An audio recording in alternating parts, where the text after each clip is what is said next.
to Kansas, gateway to Oz. Under the rainbow, this is where it was. Hollyhocks and red ripe tomatoes, hand-churned homemade ice cream. Let me tell you, Kansas is more than tornadoes. It's the best part of Dorothy's dream. Today on Around Kansas, we start with our wildlife segment about bees and their interactions with the locals. Next, we'll take a look at buffalo and their connection to the state. Then we'll have a poem from Ron Wilson, and we'll end with a look at the history of flooding in Kansas. Stay with us.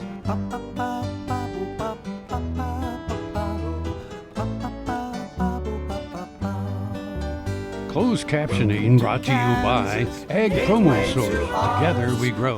Learn more at agpromosource.com. This segment brought to you by Kansas Regenerative Medicine Center. Your stem cells, your health, your life. Good morning. Welcome to Around Kansas. I'm Deb Goodrich, your host. Today in Silver Lake, Kansas, the new offices for Ag AM. So pretty nice, but there's also a lot of work going on. So if you hear some screams in the background, it may be somebody being attacked by a bird or a dog. It's just like Dr. Doolittle's home place here. What would you expect from a place called Ag AM? You know, here we go, animal friendly. So much going on. Of course, it's already been such a busy June, but I do want to give a shout out to all the people who've been affected by the weather, because I've gotten to travel quite a bit of the state in the last couple of weeks. Drove through Linwood the other morning, a couple of days after the tornado passed through, and absolutely devastating. And the flooding is just unreal. So give a shout out to the folks who are dealing with that, and hope and pray that we make it through this season with no more damage and no more injuries, and that somehow some kind of crop survives all this.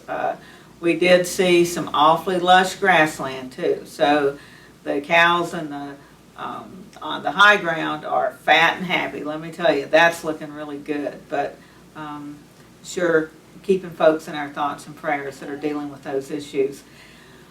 I had the pleasure of attending my daughter's high school graduation, and she only graduated 10 years after she was supposed to. She, like a lot of kids, had a lot of challenges in high school, but she never gave up, and I'm so proud of her. And she graduated through Insights Kansas, which is a wonderful online school, and the graduation was held at the Spring Hill High School. It was packed. It was wonderful to see all those folks walking across the stage getting their diplomas, some teenagers, some not. And the guest speaker was the Congresswoman, Clarice Davids, and a wonderful inspirational talk for the students, and so encouraging. And I thought it was so nice that she spoke so appropriately and, kept the politics out of it that day. It was just about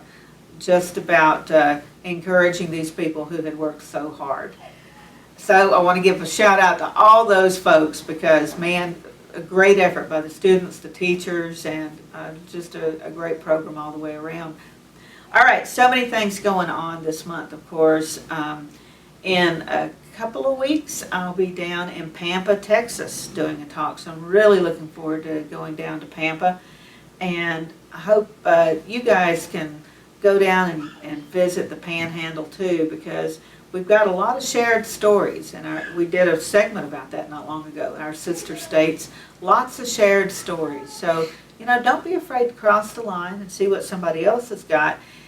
And just like we did with Pampa, make them aware of the connections to those stories. And so that's one of the things we're working on with the Fort Wallace Museum, connecting our shared stories with the Pampa Museum, the White Deer Land Office Museum in Pampa, Texas. And so connecting our shared stories is a big piece of getting tourism to all our sites.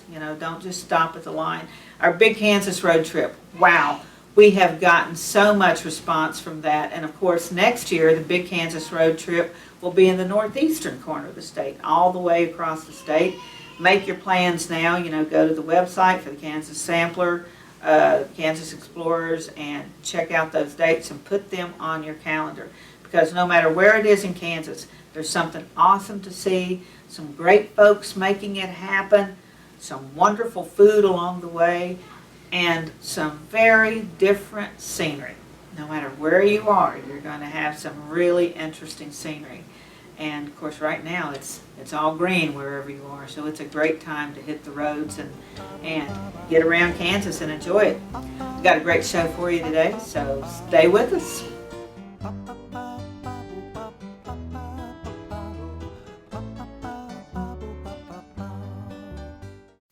Valley Vet Supply is devoted to providing information and professional quality products at reasonable prices. Valley Vet Supply. This segment brought to you by the Western Kansas Wildlife Travel Center in Oakley. So I asked folks on Facebook, I posted on Facebook and said, would you share your stories about bees? And bee may not be the proper word for all the flying, stingy things, but kind of using it in a general term here. And this started when my friend Marla Mackin said she'd only been stung a couple of times in her life. Well, I can tell you that is not the story of my childhood, and it's not the story of many of yours either. So thanks for those stories. We're going to do one segment today, another one in a couple of weeks, because you gave me so many stories. But like I always say, you can't make this up. I asked and you responded. My rural childhood was full of encounters with stingy things. I was stunned to find that not everyone's experience was the same, but heartened by your willingness to share your often embarrassing experiences. From Brad Davenport in Tecumseh, who was stung early and often. Dad raised bees. My brother and I were showing off for some of the other kids. We would slowly approach the hives and lay our hands on the little landing. The bees would crawl on our hands and up our arms. No big deal, until my brother smacked me on the back. It made me rock forward, smacking my head on the hive. The game changed instantly. The hive emptied, and they had their way with me. Mom hollered at me to lay down and roll. I did. Then I rolled into a 3-foot deep window well, which had a 1.5-inch pipe sticking up from the bottom.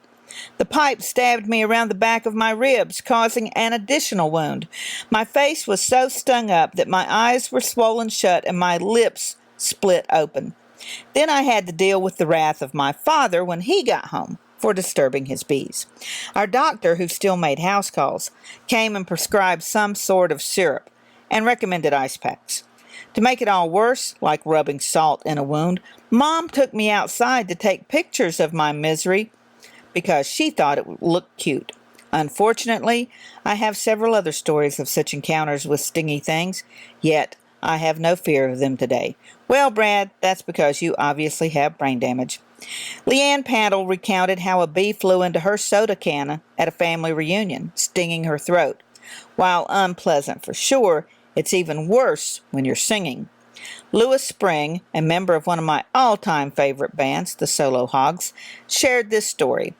Maybe 20 years ago, the Solo Hogs were playing in the Ozarks. I went to take a drink between songs, and a bee flew into my mouth. I swallowed it, and it stung me on the way down. Never quite felt pain like that. I made it through one more song before my throat began to swell, and we hightailed it to the hospital, a 45-minute drive. They took x-rays and gave me a steroid injection for the swelling. The x-ray clearly showed the stinger lodged in my throat. According to the doctor, it was not the first time he'd seen it. In fact, it really wasn't that uncommon. He said it would go on down or dissolve, so there would be no removing it. Anyway, they gave me some pain meds and sent me on my way. When we got back to the bar, we were about to board the boat to head across the lake to the cabin. My wife dropped the pain meds in the water. Gone. I have never let her forget it. Our friend we were staying with had recently had back surgery and had something to help me that night. It really was quite painful. Anyway, I woke up the next morning and could not read the newspaper. It was blurry. I have worn glasses ever since. I'm not sure if it was coincidence or related to the sting, but that's what happened. From Wayne Easter's being stung by a bumblebee in the cracked leather seat of his work van to Linda Lucas's husband being stung the day before their wedding, as you can see in their wedding pictures, there are so many more great stories, and I will share them next time. In the meantime, our viewers suggest baking soda and tobacco juice for stings, but we advise you keep an EpiPen handy this summer.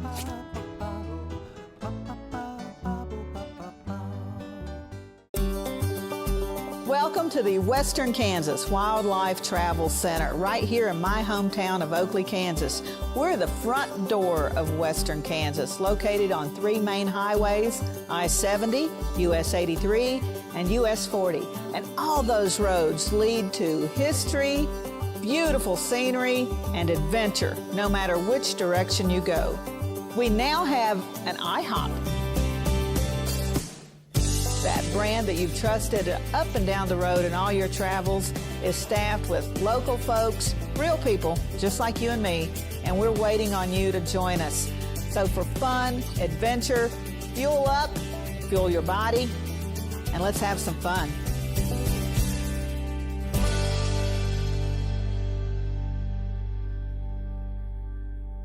Sure Crop Fertilizers was started by my father, Don Sherman, and my mother, Shirley Sherman. Family business that started in the 80s. We predominantly focus on plant nutrients and what we can do to give growers better responses with the fertilizer dollars that they do, and what we can do to make those things work better for that grower. We're based out of Seneca, Kansas. We work with growers in their soil analysis to figure out what they need, and then we can put those in a blend that gives them the best results, and so that we can deliver that direct to their farm so that they have those nutrients where they need them, when they need them, and so that they can apply them in a manner that's very efficient to them and works well on their planting systems and what they're doing. Sure Crop Fertilizers has been around for a long time. We always say we're big enough to take care of everything you need, but we're small enough to do it quickly. You can get a hold of us at 1-800-635-4743. Our website is surecropfertilizers.com, and you can always email me at Corey@surecropfertilizers.com, and with any questions you have, and we're glad to answer and work with you. As fourth-generation farmers themselves, Heinen Brothers Ag Service understands the risk and rewards of farming. So when it comes to quality aerial and ground application, fertilizer, ag chemicals, and anhydrous ammonia, call Heinen Brothers Ag today, 800-760-4964. Kim Mannering with Hardy Insurance. Today we will talk about employee safety and work comp coverage. On your farm, do you ask your friends to come help? Are they considered employees or neighbors helping neighbors? Did you know that you can be held responsible just as if it's a work comp accident? Give me a call, we can discuss. 316-945-6733. This segment brought to you by Kansas Regenerative Medicine Center. Your stem cells, your health, your life. The buffalo. Once these beasts roamed the Great Plains from horizon to horizon. If the Plains tribes attempted to count them, there is no record. There were enough, more than enough, to supply food, lodging, utensils, sport. When white trappers, soldiers, and freighters arrived, the numbers were staggering. But exactly how many is that, and what did it take to diminish those numbers? We are still guesstimating. Some have asserted that there were so many bison roaming the Great Plains, and their demise occurred over such a short time, that hunting could not have possibly wiped out that many animals. Historian Rod Beamer disagrees, and has the research to back up his findings. Zoologists say the plains could have supported 28 to 30 million buffalo. Some historians have said upwards of 60 million may have lived here. While we can never know for certain, the Army likes numbers, real numbers.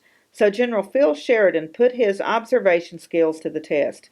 Traveling from Fort Supply, now in Oklahoma, to Fort Dodge, he and his party observed a great herd extending 100 miles in width. They had no idea how long it was. They were estimating that it numbered in the billions of animals. More conservatively, they decided it was 250,000. The demand for buffalo hides created a hunting spree that continued through the mid-1800s and very nearly left the animal extinct. The hides had so many uses, but the greatest number went to industry. They were used as belts to run the great manufacturing machines then dominating America's Northeast. Buffalo also fed the railroad workers, and this is where Bill Cody's hunting skills provided him with a handy living. Sheridan, on the other hand, was pushing for its slaughter, seeing it as an effective means of subduing the warring Plains tribes. One observer remarked, "It is estimated that there are, south of the Arkansas and west of Wichita, from 1 to 2,000 men shooting buffalo for their hides alone. Among those men seeking their fortunes hunting buffalo were Old West legends Bat and Ed Masterson and Wyatt Earp." Rod said the Kansas Pacific line from Kansas City to Denver was completed in 1870. These rails cut right through the heart of the big Central Plains buffalo pasture. The Santa Fe reached the Kansas-Colorado line in 1873. This facilitated the movement of supplies and hides to and from the hunters working in the southern herd. Though Rod documents disease and other natural factors, it was, in fact, the hunting of the buffalo that resulted in their numbers tumbling from the millions to near extinction by 1900. Conservationists took up the cause, and the animals' numbers have increased steadily since that time, though they will never again approach the numbers that Plains tribes would have witnessed in the early 1800s.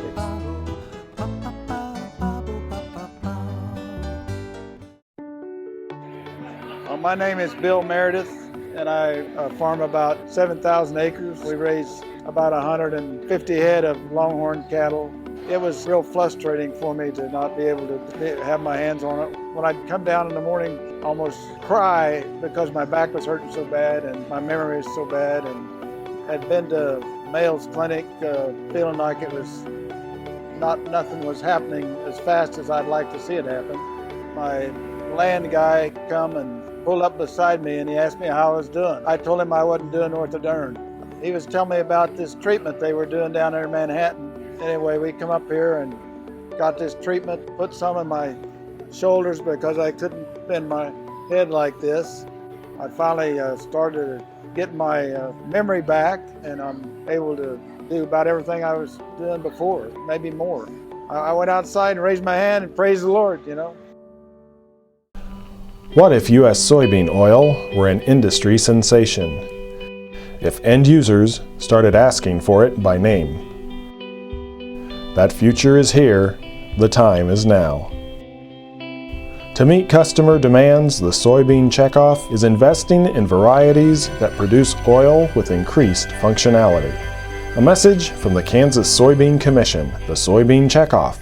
Progress powered by Kansas farmers. Join us at the Butterfield Trail Museum and the Fort Wallace Museum for the Trails to Rails celebration July 12th, 13th, and 14th, as once again Butterfield's Overland Dispatch runs stages on the Smoky Hill Trail from Russell Springs to Pond Creek Station at Wallace. Reliving history is a lot more fun than the folks had making it. This segment brought to you by Kansas Soybean Commission. Progress powered by Kansas farmers.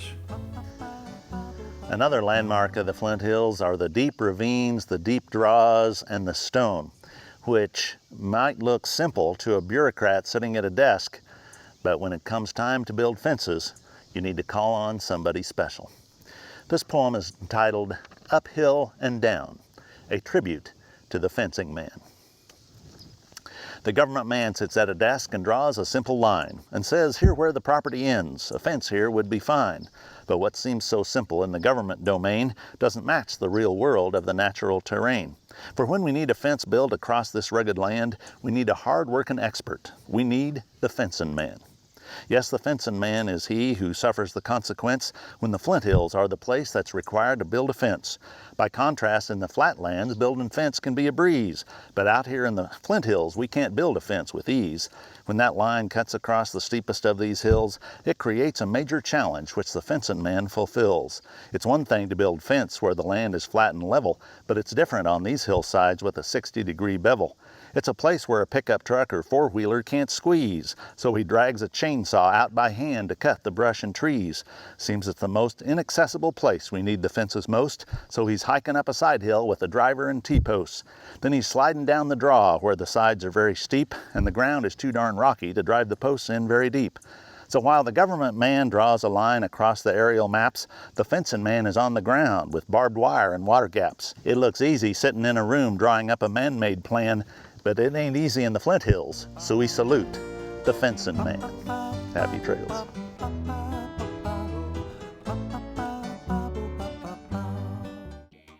The Kansas Wheat Innovation Center in Manhattan is rediscovering ways to get improved varieties and new genetics in the hands of farmers faster. Grower-led and checkoff-funded research initiatives are bringing about positive change. This grassroots leadership provides a strong voice in Topeka and Washington, D.C. Now is the time to partner with Kansas Wheat in moving wheat forward. Kansas Wheat Commission and Kansas Association of Wheat Growers. Farmers investing in their future and yours. Log on to rediscoverwheat.org. As fourth-generation farmers themselves, Heinen Brothers Ag Service understands the risk and rewards of farming. So when it comes to quality aerial and ground application, fertilizer, ag chemicals, and anhydrous ammonia, call Heinen Brothers Ag today, 800-760-4964. Kansas Farm Bureau, the voice of agriculture, represents grassroots agriculture. The state's largest and most powerful farm organization stands up for its members through leadership development, agriculture education, legal defense, environmental advocacy, farm safety, and risk management. Members also enjoy money-saving benefits. To join our organization today or to learn more, go to www.kfb.org or find us on Facebook and Twitter. This segment brought to you by Kansas Farm Bureau, the voice of agriculture. To join today or more information, go to kfb.org or find us on Facebook and Twitter. This very wet spring has people recalling other very rainy times when the creeks and rivers swelled and overflowed. I had only been living a year in Kansas in 1993. I will never forget my first view of the Solomon River, where I-70 crosses over. It seemed a vast lake stretching along the highway. On normal days, folks likely cross it and never even notice the river is there. It was far from the first notable flood in Kansas. In 1903, papers carried news of a terrible flood at Council Grove. The loss by flood in Morris County is estimated at $1 million. 4 persons were drowned here last night. The big Main Street bridge over the Neosho River went down. All the business houses were flooded. Miles of Missouri Pacific and Katy tracks were washed out. More than 100 houses are underwater and 20 have floated away. The same flood struck Abilene. Abilene has no water, lights, post office service, or newspapers. The water in the principal streets of Abilene was 4 feet deep. A 3-story brick building containing stores and several offices collapsed in a heap. The Union Pacific, Santa Fe, and Rock Island tracks entering the city have been washed away, and 200 houses are submerged, the families having fled to higher ground. On the Smoky Hill bottoms, 10,000 acres are underwater, and persons are being rescued in boats. Sherwood Murphy, a farmer, was drowned in the Smoky Hill River tonight. But the floods of July 1951 would eclipse all the others. Government sources estimated that across the Midwest, 500,000 people were left homeless and 24 people died in the disaster. The above-average rainfall began in June and continued through July 13, dumping well over 25 inches on some areas in eastern Kansas. The Kansas, Neosho, and Verdigris rivers began taking on more water than their normal carrying capacity a couple of days into the storm.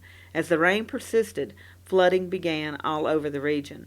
The major towns of Manhattan, Topeka, and Lawrence were most affected. The July 13 crest exceeded all previous highs by 4 to 9 feet.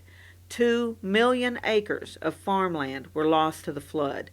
In addition, the flooding caused fires and explosion in refinery oil tanks on the banks of the Kansas River.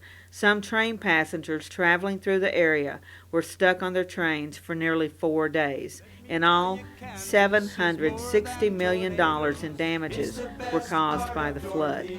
Following the great 1951 flood, a series of reservoirs and levees were constructed all over the area. In 1993, these were credited with minimizing the damage from another record flood.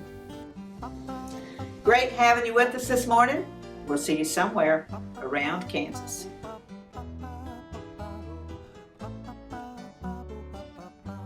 Closed captioning brought to you by Ag Promo Source. Together we grow. Learn more at agpromosource.com. Hollyhocks and red ripe tomatoes, hand-churned homemade ice cream. Let me tell you, Kansas is more than tornadoes. We're the best part of Dorothy's dream.